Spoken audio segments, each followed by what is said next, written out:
Welcome to Redemption Road. This episode is called A Soul Adrift. Last season on Redemption Road.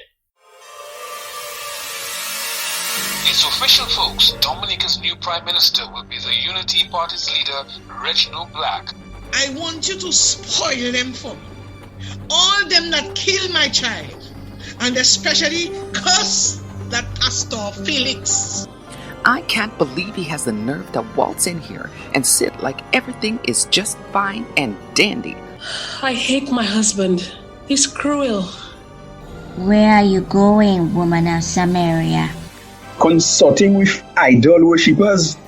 What next? You going to help them organize a carnival band too? And what you calling it? Redeem and Rosary? This will be a fight, not just for lives, but for the souls of the children of redemption. Robbie, we should call off the protest. People are going to get hurt. Christ laid down his life. Can we do less? You really going to shoot a priest and two pastors?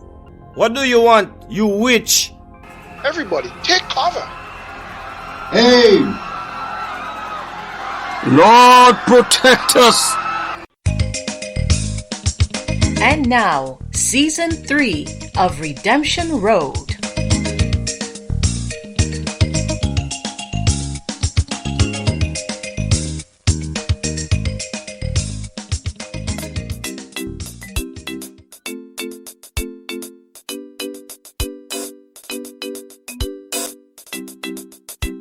Life is good in Redemption Village. The villagers take care of each other, and the community spirit is even stronger after all the trials they've been through. Their faith in God continues to grow. This is the story of a good man who has made mistakes in his life. Oh, you're thinking of Felix Perryman. Yes, he is on the road to redemption. But no, another man, the voice and face of righteousness in the village, must come to terms with his own failings. He must learn that it is only by the power of the Holy Spirit that sin can be overcome. Sister White is woken in the middle of the night by a phone call. Hello? Hello? Sister White, you sleeping now? Sorry to wake you, but you need to come and get that husband of yours. Ma Rogers, is that you? Oh, how dare you speak to me like that? Oh, so you know where Deacon White is now? You sure he was chauffeur next to you now? You can see. Oh, you know what? I'm hanging up. Wait a minute. Wait. Let me put the phone for you to hear. Give me another shot, Ma Rogers. Give me another shot, I say. You hear him? Why, when Mr. Bwile come between him, this Johnny Walker, eh? Oh dear, not again. I'm on my way.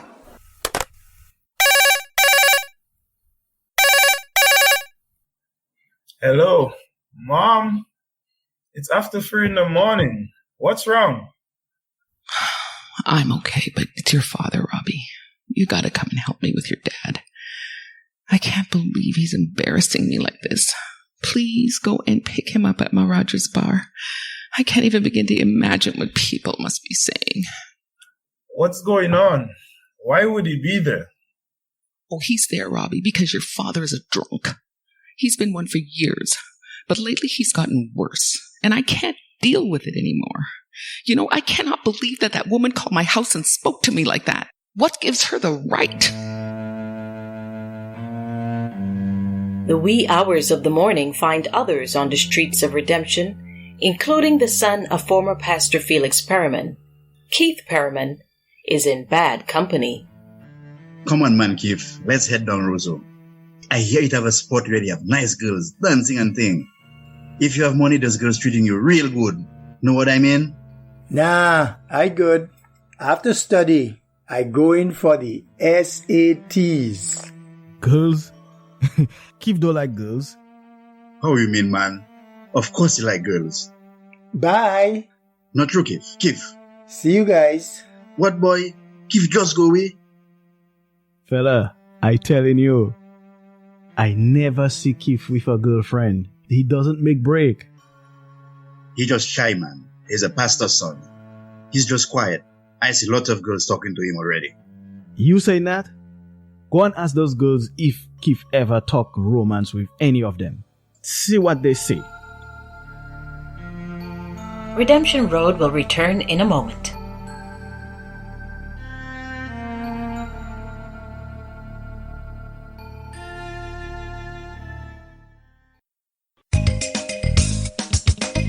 In a Salvation Army soup kitchen in Chicago, Miriam Perryman helps to share hot meals to the downtrodden of the Windy City. She and her new friend Stacy take turns serving the cold and hungry. Wow, Stacy look more coming. I will never understand how this country has so much wealth and yet so many poor people. Capitalism at its finest. I bet you're longing for your little island now. Must be so nice and sunny there. Oh yes, some parts of the island are hot, but in Redemption, it's nice and cool. You know, I can't believe how much I miss it. Huh, oh, you're from that village? I used to know someone from there when I taught at seminary. That was many years ago. I was still married to my first husband then. You serious? Wow, what a small world. I'm sorry things didn't work out. Marriage can be so complicated. It's not easy to keep going, you know. To be honest, it was my fault. I had an affair with one of my adult students, and I got pregnant. I tried to fool my husband into believing the child was his, but he always suspected I was lying. He once told his sister the math didn't add up in terms of when the child was born. Eventually, I couldn't hide the truth anymore. I told him everything, and we broke up. Uh-oh. You don't have to really tell me all this, you know, Stacy. I mean, we haven't known each other for very long. Oh, don't worry. This happened more than 20 years ago. I asked the Lord to forgive me, and I'm here to give back and to do some good in the world. That's my testimony. Anyway, I can tell you're a good soul. You don't judge. Thank you, my love. Next time I come back, though, I'll have my husband with me. I'd love you to meet him. He is one man who appreciates a good comeback story. Thanks. I look forward to it. Meanwhile, in the headquarters of Dominica's government, Nita Philogen, the personal assistant to Prime Minister Reginald Black, hurries to his office. Sir, it's time for your medication. Oh, sir, what are you doing? Get back. Don't touch me. Sir, please. Reggie, please come down from the window ledge. No, I going to jump. I can't take it anymore. Night and day I hear voices. Reggie, just wait. Look, I have your tablets. If you take them, the voices will go away, I promise you. You remember what the doctor say? I don't want them. They make me sleepy, confused. Reggie, please. Just come down slowly. We are 7 stories up. You will get seriously hurt. I want to die, stupid woman. Why have woman around me? All you lying and always trying to fool me. No, Reggie. Not me. I love you. You know I love you. Just come down from the window, please. I'll have the driver take you home and you can rest, okay? Voices in my head, day and night. All you trying to make me go crazy. But I will fool you. I will kill myself and you cannot trouble me. Reggie, come down, please. You see how they send someone to look for you? You want them to say you mad? You're the Prime Minister. You're the most powerful man in Dominica. You want them to say you weak? Prime Minister. It's the Deputy PM, Reggie. Please don't let her see you like this. You know what you said about her, right? King, she coming for my crown. Yeah, that's right. No weakness in front of her, okay? Okay, I'm coming down. Give me the pills, Nita. Come on, woman. Thank God. Here, take them. I'll go out and deal with her. Go sit down, okay? Keep her out. I need time. Sorry, Miss King. He's just on a call. He asked if you could please pass back later. I thought I heard shouting. Is everything okay? Is he having one of his episodes? They're getting worse, eh? He's fine. Well, he's supposed to be in a cabinet meeting right now. We're losing confidence in him, Nita. No confidence. You get me?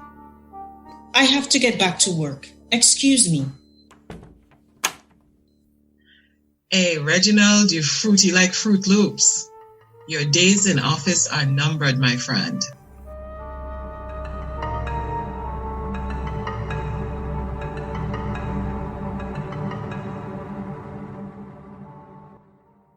In the village of Galleon, Delroy Johnson sits down to breakfast with his parents.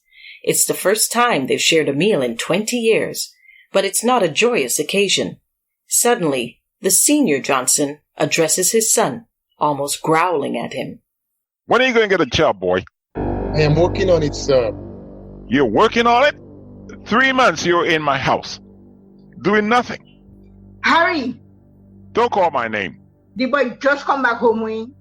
Leave him alone now. Leave him alone? He just came home. What do I care? Go work or get out. I don't intend to feed you. Go make your own way. Okay, look. It's hard getting a job out there. Everywhere I go, I get the usual, we will call you line. I applied for all kinds of jobs already, even tried some farmers. Nobody hiring ex-cons. Is that my fault? Is that my fault? Is me making you ex-con? No, I did not say that. I'm just saying it's hard to get a job fresh out of prison. The whole country knows about me and my past. Remember? Don't worry, son. Things will work out. God is good. And... Oh, shut up, Morella. What God is good nonsense you talking about there? Where was the good God when Delroy killed a boy? Where was the good God when Delroy got locked up for 5 years but ended up spending 20 years in prison? Where was the good God when I lost all respect in this village, lose my friends, 20 years of people watching me like it's me that killed a boy, 20 years of misery? Kick God's up. Harry, enough. Enough of your blasphemy. Stay out of that, woman. You and your God can both go somewhere. Hey, stop shouting, please. Look, Daddy, I will get a job soon. I am sorry for all you had to go through. Sorry for all the damage my bad choices caused. Sorry for yourself? Don't sorry for me. Sorry for that boy you killed.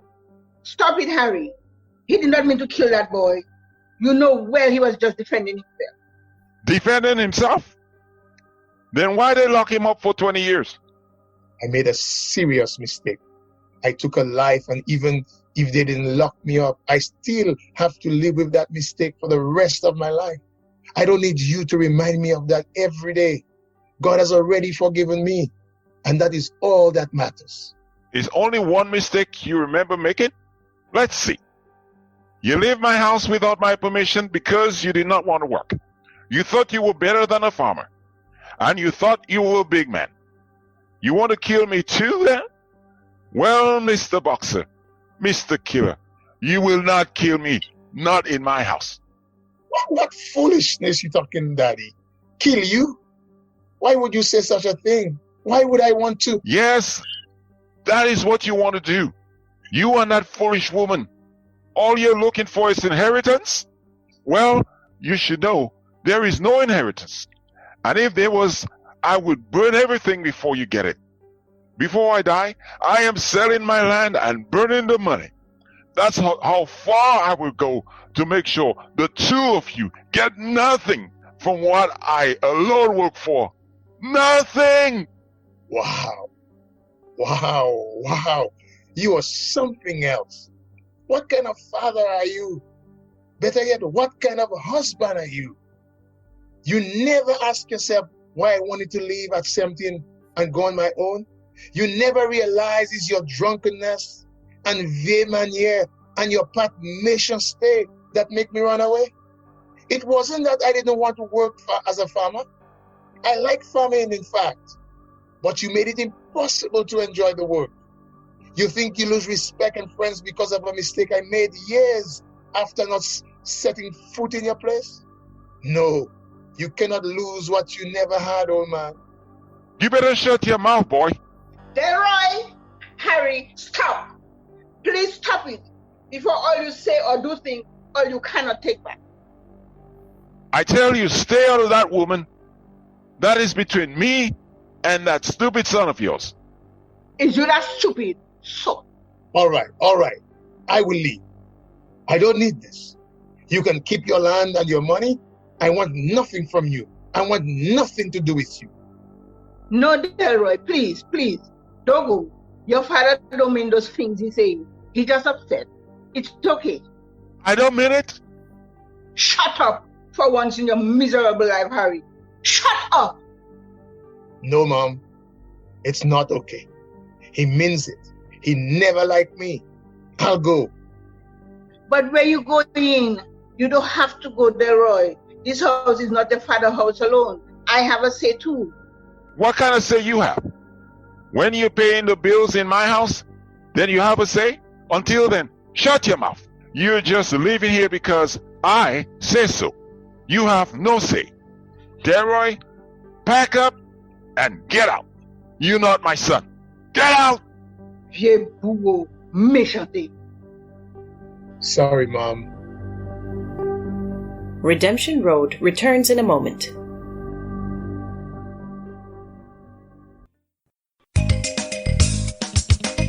Ma Rogers reigns over her little rum shop with an iron fist, but since her stroke, she has come to rely on her daughter Donna more and more. Ma, it's time to exercise your leg. Here, let me take your cane. I can sit down by myself and not paralyzed. Why, my leg. Remember the therapist said you need to rest too. You standing at the bar too long. I have to watch that new girl with my tail. I don't trust nobody with my money.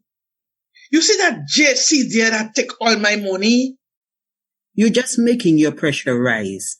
He's gone, and it's for the best. Okay, try to lift your leg. Leave me alone. You're just harassing my life, man. My leg hurting me. Okay, lady. I need to tell you something anyway. Robbie and I have a chance to start a new church. It's called a church plant. A what? Are you making church make little ones, man? You don't need more church. What does that have to do with me? It means that Robbie and I and the kids will be moving away. So you abandoning me? Is what you say? You ungrateful child. That's what you're doing to your old mother? After all I do for you? Lord, charity would never do me that. I see that die now. My life hard there. So, how I supposed to manage now? Calm down, Ma. Of course, I'm not leaving you by yourself. Someone is coming to look after you for me. In fact, she's waiting outside right now. It's a surprise. Come in, Auntie. Vashti, darling, it's me, your baby sister. Yes, but you God really don't like me. Oh, girl, you always have jokes. Come, let me hug you. Okay, man. Back up, man. Back up. Choking me. Can I perfume that now? Oh, you like it? It's very expensive, you know. Only the best for me, darling. You like my Coach purse? Thousands of US for that, you know. Check my Coach purse. Man, that buy that for you. Ma, be nice. Auntie is here to look after you and help you while I'm gone. Shanti doesn't help nobody but herself. How long are you going to Trinidad for now? I'm not sure, but I'll be gone for about 6 months, and then I'll come to visit you. Mommy, I will be back in 6 months' time. You and Auntie will get along just fine. Big sister, don't worry about a thing. I have a good head for business, you know. You see my Michael Kors shoes? I'm making good money. Don't worry about anything, honey. I'll take good care of you. Best they kill me now. Keith Perryman sits in his room in the early hours of the morning trying to study, but the taunts of his friends echo in his head. He knows he's different from them. He calls his mother, hoping for an understanding ear. Hey, baby, how's the study going? I'm on break. Sorry for calling so early. Oh, that's okay, my love. Your father still keeps farmer's hours, up by 5 a.m. and disturbing me. You okay, though? I really want to pass these exams and get into university. I just think it'll be easier for me to live in Chicago. Easier? Sounds like you're trying to run from something, son. What's on your mind? I feel like I'll be free to be myself when I leave Redemption.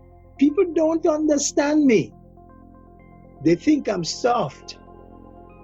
And I'm not like the other guys. Do you think you're like other guys? I don't know. I don't talk about girls and think about dating and stuff like that. Sometimes I pass another boy on the road and I find myself watching him like... Okay. Like you're interested, right? Or attracted. It's wrong, Mom. But I can't help it. I feel like I'll never be normal. Normal? Keith, darling, we all face temptation of one kind or another. In God's eyes, we're all sinners, but His love and His grace are enough for each of us. We're all tempted, but it's how we deal with that temptation.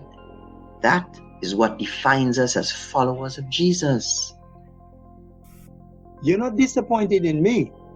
Disappointed? Keith, my beautiful, beautiful son, I love you with all my heart. We're going to get through this together. You hear me? Don't tell Dad, though. No, that I can't promise. You see, your dad and I have agreed there'll be no more secrets between us. But it's going to be okay, darling. I love you, son. Come now. Try and get some sleep. Bye, Mom. Thanks. You heard, I suppose? I figured it out from what you were saying. My son is an anti-man? Lord, how could this have happened? You will not call our son by that name. He needs our prayers and he needs our compassion. You hear me? As a matter of fact, we are going to get on our knees right now, Felix, and ask God to give us wisdom so we can know how to handle this. Man, I don't feel like praying. I feel sick to my stomach. Exactly. That's what the enemy wants. For us to let fear and confusion take our eyes off God. Now, Felix, out of bed. We are praying right now. The Perrymans have a lot on their minds as they prepare to go serve breakfast at the Salvation Army mission. Their son's struggle is not one they've prepared for. They decide to focus on the task at hand, feeding the homeless. Hey, Stacy! There's my friend Felix. Come on. Stacy? Felix? Hey, wait. You know each other? You mean you never told her, Felix?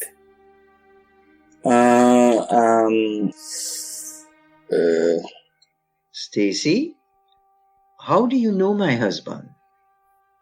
The seminary student I told you about? The one from your village? It was Felix. What? I'm sorry, Miriam. I thought it was just coincidence. I can't believe he didn't tell you. Felix is the father of my son. Seminary? So that's 20 years ago while we were engaged to be married. I can't believe this. I'm out of here. Miriam, where you going? Miriam, wait! You've been listening to Redemption Road.